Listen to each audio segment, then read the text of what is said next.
उस औरत ने दोबारा जोड़ी गई फैमिली फोटो और अपने पति द्वारा छोड़े गए तलाक के कागज नहीं देखे तब तक उसे एहसास ही नहीं हुआ कि उसका पति और बेटी उसे हमेशा के लिए छोड़ चुके हैं। उस पल उसे गहरा पछतावा हुआ। उसने कितनी ही बार फोन किया लेकिन किसी ने जवाब नहीं दिया। तभी जब वह दुख में रो रही थी उसके असिस्टेंट का फोन आया कि उन्होंने उस आदमी की लोकेशन अमेरिका में ट्रैक कर ली है। उसे लगा कि शायद वह अपनी बेटी को घुमाने ले गया है, इसलिए उसने अपना सारा काम कैंसिल किया और उसे ढूंढने के लिए फ्लाइट ले ली। लेकिन वहाँ पहुंचकर उसने देखा कि उसके पति के साथ एक खूबसूरत औरत खड़ी है और तीनों को देखकर ऐसा लग रहा था जैसे एक असली परिवार हो। वह गुस्से में उनके पास जाने लगी लेकिन उसका एक्स बॉयफ्रेंड जो उसका पीछा करते हुए वहाँ आया था ने उसे रोक लिया। उसने समझाया कि वह औरत उनकी डाउनस्ट्रीम कंपनी की प्रेसिडेंट है और बस उस आदमी को एयरपोर्ट से लेने आई थी। फिर भी उस औरत को उन दोनों के बीच गलत रिश्ते का शक हुआ और उसे जलन होने लगी। उसे यह नहीं पता था कि वह खूबसूरत औरत असल में उस आदमी की बिजनेस पार्टनर है। जानबूझकर उसे परेशान करने के लिए उसने उस औरत की कंपनी के साथ काम करने का फैसला दोबारा सोचा, लेकिन एक शर्त रखी कि उसे टेबल पर रखा सारा ग्रेप जूस पीना होगा। ये देखकर उस आदमी ने तुरंत अपनी बिजनेस पार्टनर के लिए खुद ही सारा जूस पी लिया। ये देखकर उसे पुराने बिजनेस डिनर याद आ गए जब वह जानता था कि उसे पेट की समस्या है, इसलिए वह उसकी जगह खुद शराब पी लेता था, यहाँ तक कि हॉस्पिटल तक पहुँच जाता था और उसने कभी शिकायत नहीं की। अब उसे किसी और के लिए ऐसा करते देखकर वह दुखी हो गई और उसका मजाक उड़ाने लगी। उसे समझ आ गया कि वह औरत इस डील के लिए सच्ची नहीं है। तभी बिजनेस पार्टनर ने तुरंत उस आदमी को और पीने से रोक दिया। इस साफ फर्क को देखकर आदमी को समझ आ गया कि वास्तव में उसकी परवाह कौन करता है। बिना पीछे देखे वह वहाँ से चला गया। उसे लगा कि वह बस गुस्से में जा रहा है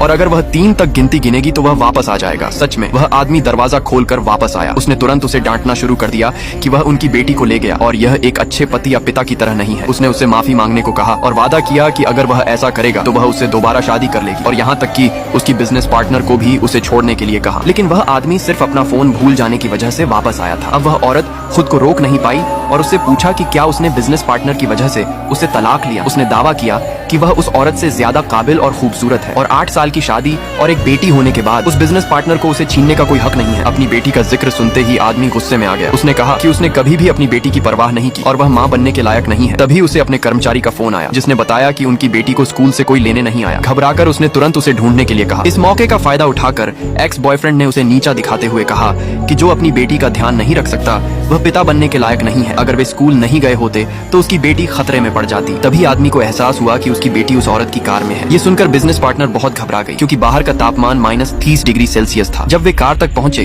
तो उन्होंने लड़की को ठंड से बेहोश पाया। औरत अपराध बोध में डूब गई और कहने लगी कि उसने हीटर ऑन किया था। उसे समझ नहीं आया कि ऐसा कैसे हुआ। उसे नहीं पता था कि यह सब उसके एक्स बॉयफ्रेंड की साजिश थी। वह सोचता था कि अगर लड़की मर जाएगी तो वह औरत उस आदमी को छोड़कर उससे शादी कर लेगी। खुशकिस्मती से समय पर इलाज मिलने से लड़की की हालत सामान्य हो गई, लेकिन डॉक्टर ने बताया कि उसे मानसिक बीमारी है। औरत ने आदमी पर बेटी की अनदेखी का आरोप लगाया, लेकिन डॉक्टर ने कहा कि यह समस्या 2 साल पहले से थी।